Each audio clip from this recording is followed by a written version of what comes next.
Welcome to knowledge central. मेरा नाम है दीपक सिंह और आज के इस वीडियो में हम बात करेंगे राम सेतु के बारे में। जानेंगे कि क्या राम सेतु को तोड़ा जाएगा, तो ये पूरा मामला क्या है, क्यों न्यूज़ में बना हुआ है, सोशल मीडिया पर ये चीज़ें क्यों डिस्कस की जा रही हैं।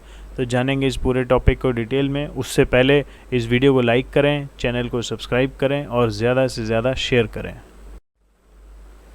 तो इस समय एक आर्टिकल है टाइम्स ऑफ इंडिया का सामने, जिसमें कहा गया है Ram Setu should be declared a national monument. और ये किसने कहा है? जो भारत सरकार के मंत्री हैं, कौन से? कल्चर मिनिस्टर यानी प्रहलाद पटेल। तो उन्होंने कहा है कि जो राम सेतु है उसको एक नेशनल मॉन्यूमेंट डिक्लेयर कर देना चाहिए।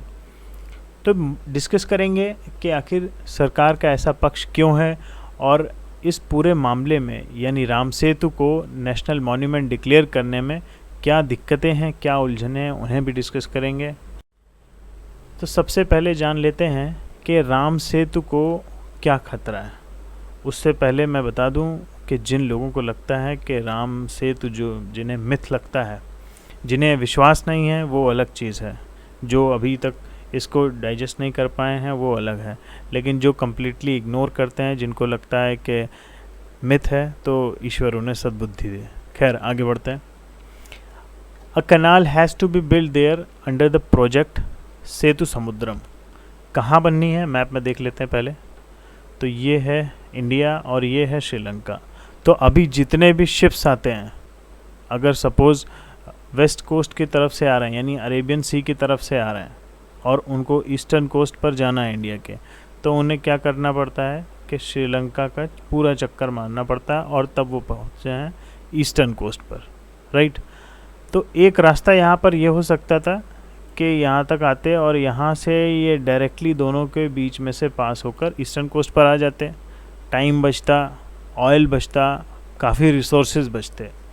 लेकिन अभी क्या हो रहा है कि अभी ये रास्ता जो है पॉसिबल नहीं है, अभी ये फिजिबल नहीं है। तो इस वजह से क्या होता है कि श्रीलंका का पूरा एक चक्कर मारना पड़ता है। तो ये कोशिशें ऐसी की जा रही थी बीच में, जो यूपीए सरकार थी 2005 में, उस समय सरकार का ये कहना था कि एक सेतु समुद्रम ये प्रोजेक्ट को चलाना चाहिए और भारत और श्रीलंका के बीच का जो एरिया है उसको हमें रिफ़ाइन करना चाहिए, उसको मेंटेन करके इस लायक बनाया जाए ताकि शिप्स जो हैं डायरेक्टली उस पूरे एरिया को क्रॉस कर सकें। तो पहली बार 2005 में इसकी डिमांड उठी थी। मनमोहन सिंह उस समय प्रधानमंत्री थे और प्रोजेक्ट में, जैसा अभी हमने डिस्कस किया कि सेतु समुद्रम शिप कनाल प्रोजेक्ट, ये इस पूरे प्रोजेक्ट का नाम था। और वही इसका काम क्या था कि शिप्स जो है, जो पाक स्टेट है, उस पूरे को क्रॉस कर सकें इंडिया और श्रीलंका के बीच में, राइट। उससे जाहिर सी बात है काफ़ी फ़ायदे होते। ओरिजिनली ये जो प्लान था, ये बनाया था प्लान एडी टेलर ने, एक ब्रिटिशर थे। 1860 में इन्होंने ये प्लान बनाया था और इसको पहली बार अमली जामा पहनाने की कोशिश की गई 2005 में। लेकिन और उस समय तमिलनाडु गवर्नमेंट जो थी वो भी इसके पक्षधर थी। लेकिन मैं बता दूं पहले कि जो जयललिता थी, AIADMK की जो लीडर थी, तो वो इसके सख्त खिलाफ थी। उनका कहना था कि राम सेतु जो है वो प्राइड है इंडिया का और इसको तोड़ा नहीं जाना चाहिए। खैर, अभी डिस्कस करते हैं और क्या मामले थे। और एक एडिशनल इन्फॉर्मेशन आपको दे दूं कि बीच में 2005 के बाद 2008 के आसपास जो कांग्रेस गवर्नमेंट थी, उन्होंने तय किया कि राम सेतु को तोड़ दिया जाएगा, जबकि नासा का कहना था कि हाँ वहाँ पर एक स्ट्रक्चर है। नासा ने ये ओपनली नहीं कहा कि हाँ वो राम सेतु है, लेकिन नासा ने जो स्टडीज़ की थी उनके हिसाब से उन्होंने अपने रिज़ल्ट में ये कहा कि हाँ एक मैन मेड स्ट्रक्चर वहाँ पर है प्रेजेंट। अब वो एग्जैक्टली क्या है उसकी पूरी डिटेल इन्फॉर्मेशन नहीं थी, क्योंकि उतना थॉरो स्टडी उस टाइम तक नहीं हो पाई थी। आगे बढ़ते हैं। Project envisages dredging of a ship canal across the Pak state between India and Sri Lanka, ये अभी हमने डिस्कस किया। और 2 चैनल इसमें बनाए जाने थे। कौन से? पहला जो था एडम्स ब्रिज। कुछ क्रांतिकारी लोग राम सेतु को एडम्स ब्रिज कहना पसंद करते हैं, तो अगेन मैं कहूँगा ईश्वर उन सबको सद्बुद्धि दे। तो राम सेतु का जो साउथ ईस्ट पोर्शन है यानी पंबन आइलैंड के पास, तो एक तो उस पूरे राम सेतु के उस पूरे ब्रिज के अक्रॉस, और जो दूसरा कनाल बनना था वो बनना था ऑन द शैलो पाक बे। तो यानी जो ये पाक बे का जो पूरा रास्ता है उस पूरे रास्ते पर तो ये 2 चैनल बनने थे, ताकि जो शिप्स का मूवमेंट है वो 2.5 किलोमीटर का एक चौड़ा स्ट्रिप बनना था, जिसमें जो शिप्स जो हैं दोनों डायरेक्शन में, मतलब आना और जाना दोनों डायरेक्शन में ईजिली ट्रेवल कर सकें विदाउट एनी इंटरफेरेंस। तो अब इस पूरे मामले को ज़रा मैप पर देख लेते हैं, इसकी लोकेशन क्या है। तो ये है अर्थ और ये है हमारा बिलव्ड कंट्री इंडिया। पहले ज़रा मैं लेज़र ऑन कर लूँ, ये आ गई लेज़र। ये है हमारा beloved country India, this is P for pathetic Pakistan and here this is Sri Lanka. थोड़ा और जूम करें तो ये है, और थोड़ा क्लोज़अप में और आगे बढ़ते हैं। हाँ, अभी एग्जैक्टली दिख रहा है। तो क्या हो रहा है, ये अरेबियन सी से जितने भी शिप्स आते हैं वो इस रास्ते से गुज़रते हैं, यानी जितने भी वेस्टर्न कोस्ट की तरफ से आते हैं और जिनको ईस्टर्न कोस्ट साइड जाना रहता है तो उनको श्रीलंका का पूरा चक्कर मारना पड़ता है। तो ये पूरा मामला यानी सेतु समुद्रम जो प्रोजेक्ट था वो ये कह रहा था कि ये जो ब्रिज है इसको तोड़ दिया जाए, राइट, इस पूरी जगह को यहाँ से साफ़ कर दिया जाए और 2 चैनल यहाँ बनाए जा सकें, ताकि जो शिप्स हैं वो इजीली मूव कर सकें। और जो 2 चैनल बनाएंगे वो एक चैनल इस ब्रिज के अक्रॉस और दूसरा चैनल पाक बे में। ये और जूम्ड इन फोटो है। तो धनुषकोडी, जिसको काफ़ी लोग कहते हैं कि ये इंडिया की लास्ट रोड है, और ये है रामेश्वरम, बहुत ही फेमस पिलग्रिमेज साइट है। अब ये पूरा मामला इसी पूरे एरिया के आसपास है। इस समय इसको हम यानी राम सेतु को बहुत ही जूम्ड फॉर्म में देख रहे हैं। अब राम सेतु क्यों कहा जाता है कि ये मैन मेड है? साइंटिफिकली जिन एजेंसीज़ ने ये कहा कि ये मैन मेड है, तो वो कैसे, उनका क्लेम क्या है उसको हम जानते हैं। तो उन एजेंसीज़ का कहना है कि ये जो स्ट्रक्चर इस समय सामने दिख रहा है ये है सैंड, राइट। तो ये एक कलेक्शन हमें ईजिली, ये हमें स्पेस से साफ साफ दिख रहा है कि यहाँ पर कुछ ना कुछ तो एक्यूमुलेशन है, this is not normal, right. ये जो ओशियन यहाँ दिख रहा है, बाकी ये ओशियन जो इस साइड है, तो ये दोनों के बीच में ये जितना भी एरिया है ये हमें दिख रहा है this is illegal, this is irregular, और ये कुछ स्ट्रक्चर है जो कि अननेचुरल सा दिख रहा है। अब ये अननेचुरल मैं क्यों कह रहा हूँ? अननेचुरल इसलिए कह रहा हूँ क्योंकि जो यहाँ पर ये पूरा एक्यूमुलेशन है, तो ये पूरा एरिया जो ये ग्रीनिश कलर में दिख रहा है ये है सैंड, और सैंड के बीच में ये जितना लाइट कलर में एरिया दिख रहा है, वाइट समथिंग, वाइट और क्रीमिश टाइप का, तो ये सारा ये हैं स्टोन्स, राइट। और जब इसको स्टडी किया गया तो ये पता चला कि ये स्टोन्स जो हैं यहाँ पर, ये रॉक्स जो हैं यहाँ पर हज़ारों सालों से हैं और अभी तक जो है इस समय तक पूरी तरह से इरोड नहीं हो पाई हैं, यानी पूरी तरीके से ख़त्म नहीं हो पाई हैं। तो जो स्टडीज़ की गई हैं, अब वो स्टडीज़ कैसे की गई? जो सैंड यहाँ पर कलेक्ट है, तो सैंड ऑब्वियसली ऐसा नहीं कि एक दिन उठ के आई और बैठ गई। क्या होता है कि अलग अलग लेयर्स में gradually with in the time interval, तो यानी एक लंबे समय के दौरान अलग अलग लेयर्स में ये इकट्ठा होती है। तो सारी लेयर्स को स्टडी किया जाता है और वहाँ से हमें एज पता चलती है कि कौन सी लेयर कब एक्यूमुलेट हुई, राइट। तो इस तरह से हमें सैंड की एज पता चली और जो रॉक की एज है वो पता चली। तो अब नेचुरल कैसे कहेंगे? नेचुरल ये तब होगा जब ये पूरा एरिया एक साथ बना हो, राइट। अगर नेचर के थ्रू कुछ बनेगा तो एक कंपोजिट फॉर्म में बनेगा। अब जैसे इसमें मैप में देखें तो जब यहाँ नेचर कुछ बनाएगी तो इस पूरे एरिया में ये ऐसा स्ट्रिप में काम अगर नेचर करेगी भी तो इस पूरे एरिया की, यानी यहाँ पर जितने भी कंपोनेंट्स होंगे सबकी एज क्या होगी? सिमिलर होगी। लेकिन एक्चुअली क्या है कि जितने भी ये रॉक्स हैं प्लस ये जितनी भी सैंड है, दोनों की जो एज है वो दोनों डिफरेंट हैं। कैसे डिफरेंट है? यहाँ पर ये जो रॉक्स हैं तो इनकी जो एज पता चली है स्टडी करने के बाद, वो पता चली है कि 7,000 से लेके 13 या 14,000 साल तक, यानी इस दौरान के बीच जो है इनकी, इन स्टोन्स की, इन रॉक्स की एज है। जबकि जो सैंड यहाँ पर एक्यूमुलेट हुई है इसकी जो एज है ये है 5000 साल। तो ये दोनों के बीच में डिफरेंस है। यानी रॉक्स जो हैं आज जो जिस लेवल पे दिख रही हैं, जाहिर सी बात है हज़ारों साल पहले इससे ज़्यादा होंगे, है ना। और जो ये रॉक की जो सैंड की जो टॉप लेयर है ये बाद में एक्यूमुलेट हुई है। तो ये जो डिफरेंस है दोनों के बीच में, दोनों की एजेस के बीच में, यही बताता है कि ये जो पूरा स्ट्रक्चर है ये नेचुरल नहीं है, this is completely man made. तो ये इस समय उन रॉक्स की फ़ोटो है जो हमें मतलब जो अंडर वाटर ऑब्जर्वेशंस किए गए हैं तो उसमें जो ये रॉक्स पाए गए हैं ये उनकी फ़ोटोज़ हैं।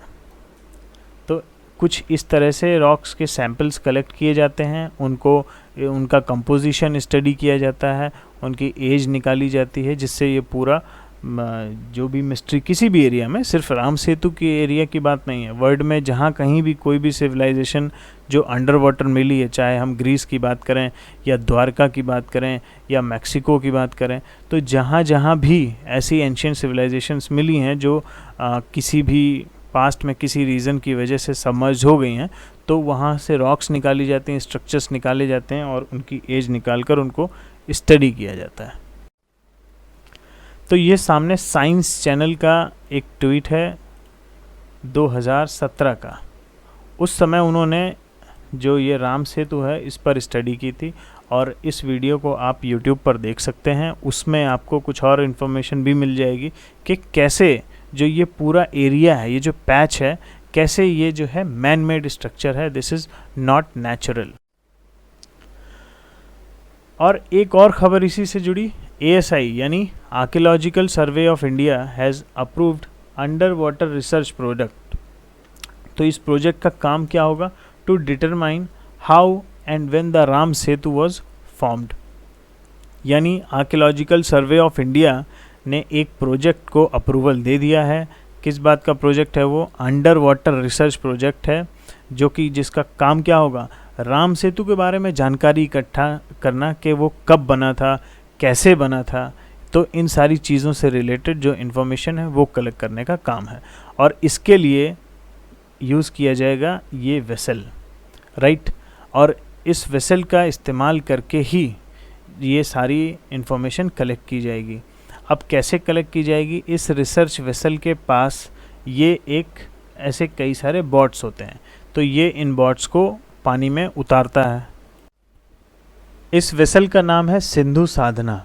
और इसका काम क्या होगा कि ये जो राम सेतु का एरिया है उसके आसपास ये ऐसे बॉट्स को, नॉट एग्जैक्टली दिस, ऐसे ही बॉट्स को ज़मीन में पानी में उतारेगा और ये वहाँ से सैंपल्स इकट्ठा करेंगे। जितना भी डेटा वहाँ से इकट्ठा होगा उसको प्रोसेस किया जाएगा और जो भी इंफॉर्मेशन मिलेगी तो उसी के बेसिस पर एक रिकॉर्ड तैयार किया जाएगा राम सेतु का। उसका कंपोजिशन कैसा है, वो कब बना, कैसे बना, इन सारी चीज़ों के जवाब तब मिल पाएंगे। और इसको कब किया था ASI ने अप्रूव? तो 14 जनवरी 2021 की ये न्यूज़ है जिसमें ये डिक्लेयर किया गया था। अब बात करते हैं ये जो हमारा पूरा हेरिटेज है इसको बचाया कैसे जाए। ये ऑब्वियसली लेगेसी है, इंडिया का प्राइड है, तो इसको अब बचाया कैसे जाए। तो सबसे पहले तो गवर्नमेंट जो है उसको क्या करना चाहिए? राम सेतु को नेशनल मॉन्यूमेंट डिक्लेयर कर देना चाहिए, राइट। अब ये डिक्लेयर करेगा कौन, यानी कौन सा डिपार्टमेंट इसके लिए रिस्पॉन्सिबल है? तो वो है ASI यानी आर्कियोलॉजिकल सर्वे ऑफ इंडिया। और आर्कियोलॉजिकल सर्वे ऑफ इंडिया के हिसाब से कोई साइट या फिर कोई मॉन्यूमेंट जिसे नेशनल मॉन्यूमेंट कहा जाएगा तो किन शर्तों पे कहा जाएगा? तो सबसे पहली कंडीशन क्या है?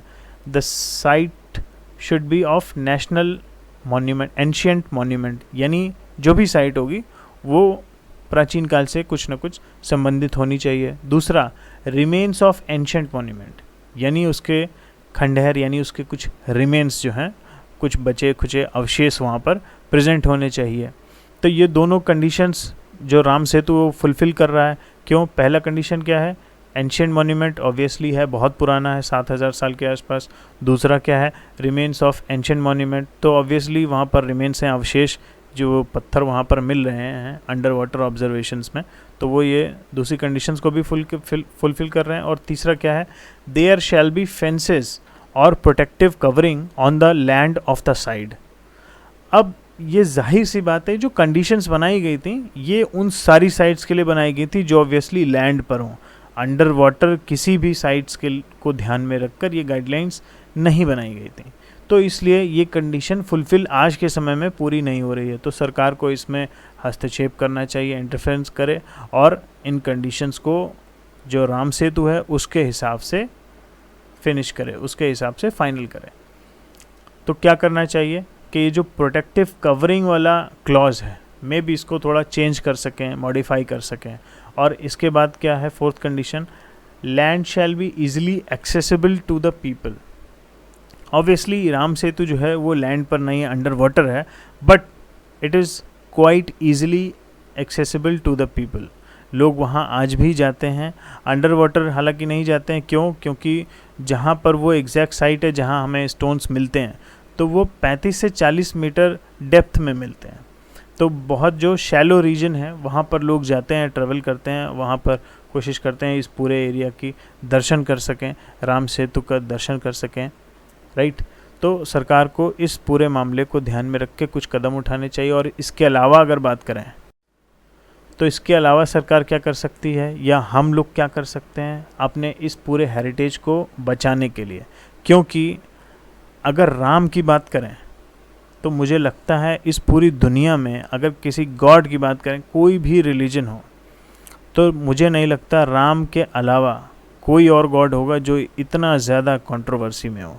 कि मतलब जिस देश में जहाँ भी जो गॉड्स हैं, सुप्रीम गॉड्स इनकी बात की जाती है, जो जिस भी रिलीजन में अगर बात करें तो जो टॉप पर हैं, तो उनका जन्म जहाँ भी हुआ उनको लेकर कोई मतभेद नहीं है, कोई भी किसी भी तरह की कंट्रोवर्सी नहीं है। लेकिन केवल हिंदुस्तान एक ऐसी जगह है जहाँ पर भगवान राम की बात करें हम, चाहे कृष्ण की बात करें, तो ये जितने भी हैं उन सब के जन्मस्थल को लेकर बहुत सारी कंट्रोवर्सीज़ हैं। तो इसमें हमारे भी कुछ धर्म है। क्या? People shall take part in the process, यानी लोगों को इसमें आगे बढ़कर आना होगा, सरकार तक अपनी बात कहनी होगी और सरकार को अपनी बात कहनी होगी प्लस लोगों की बात सुननी भी होगी, तब जाकर कुछ कंक्लूजन इसमें सॉलिड निकल सकता है।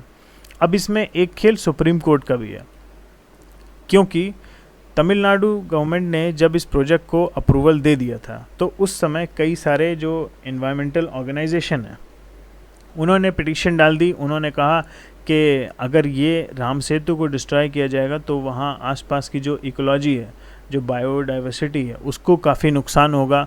क्यों नुकसान होगा? क्योंकि पहला तो आप कोई एक बड़ा स्ट्रक्चर, ये पूरा 89 किलोमीटर्स के आसपास का जो पूरा एरिया है, तो ये पूरे एरिया को आप डिस्टर्ब करेंगे और डिस्टर्ब करेंगे तो आसपास की बायोडाइवर्सिटी, जो पूरा इकोलॉजिकल सिस्टम है, वो सब कुछ डिस्टर्ब हो जाएगा। तो इसमें जो एनवायरनमेंट है उसको काफ़ी लॉस होगा। तो इस वजह से ये मामला अभी सुप्रीम कोर्ट में अटका है। हालांकि अभी तक सरकार ने इसको हटाया नहीं है, यानी ये जो प्रोजेक्ट है सेतु समुद्रम, अभी तक इसको खारिज नहीं किया है, लेकिन अभी मामला क्योंकि सुप्रीम कोर्ट में अटका हुआ है तो इसलिए भी कुछ कर नहीं सकते हैं। अब media can also play a vital role in delivering the message. तो मीडिया भी इसमें एक बहुत ही ज़रूरी रोल प्ले कर सकता है। जो लोगों की भावनाएं हैं उनको ध्यान में रखते हुए, जो लोगों का विश्वास है, वो सारी बातें, लोग क्या चाहते हैं, ये सारी चीज़ें सरकार तक पहुंचाए। प्लस सरकार लोगों के लिए क्या सोच रही है, सरकार का क्या पक्ष है, तो वो मीडिया लोगों तक पहुंचाए। ये मीडिया की जिम्मेदारी है। और इसके अलावा एनजीओज़ जो हैं उनको सामने आना चाहिए। प्लस केवल एनजीओज़ ही नहीं, आप हर एक आदमी को अपनी इंडिविजुअल कैपेसिटी में कुछ ना कुछ रोल इसमें प्ले करना चाहिए। और इसके अलावा जो सबसे ज़रूरी बात है मैं समझता हूँ वो है रिसर्च। इस पूरे मामले पर रिसर्च को जो है बहुत ज़्यादा फंडिंग की ज़रूरत है, रिसोर्सेज लगाने चाहिए। अब वो चाहे हम मैन पावर की बात करें या दूसरे टेक्नोलॉजिकल टर्म्स में बात करें या और किसी रिसोर्स की अगर बात करें, तो वहाँ पर यानी राम सेतु से जुड़े जितने मामले हैं उन सब में जो है रिसर्च कराने की आवश्यकता है, जिससे क्या होगी, जो इन्फॉर्मेशन है वो एक्यूरेट फॉर्म में लोगों के सामने आ सके। खैर, this was done for the day. Video को लाइक करें, चैनल को सब्सक्राइब करें, ज़्यादा से ज़्यादा शेयर करें और देखते रहें नॉलेज सेंट्रल।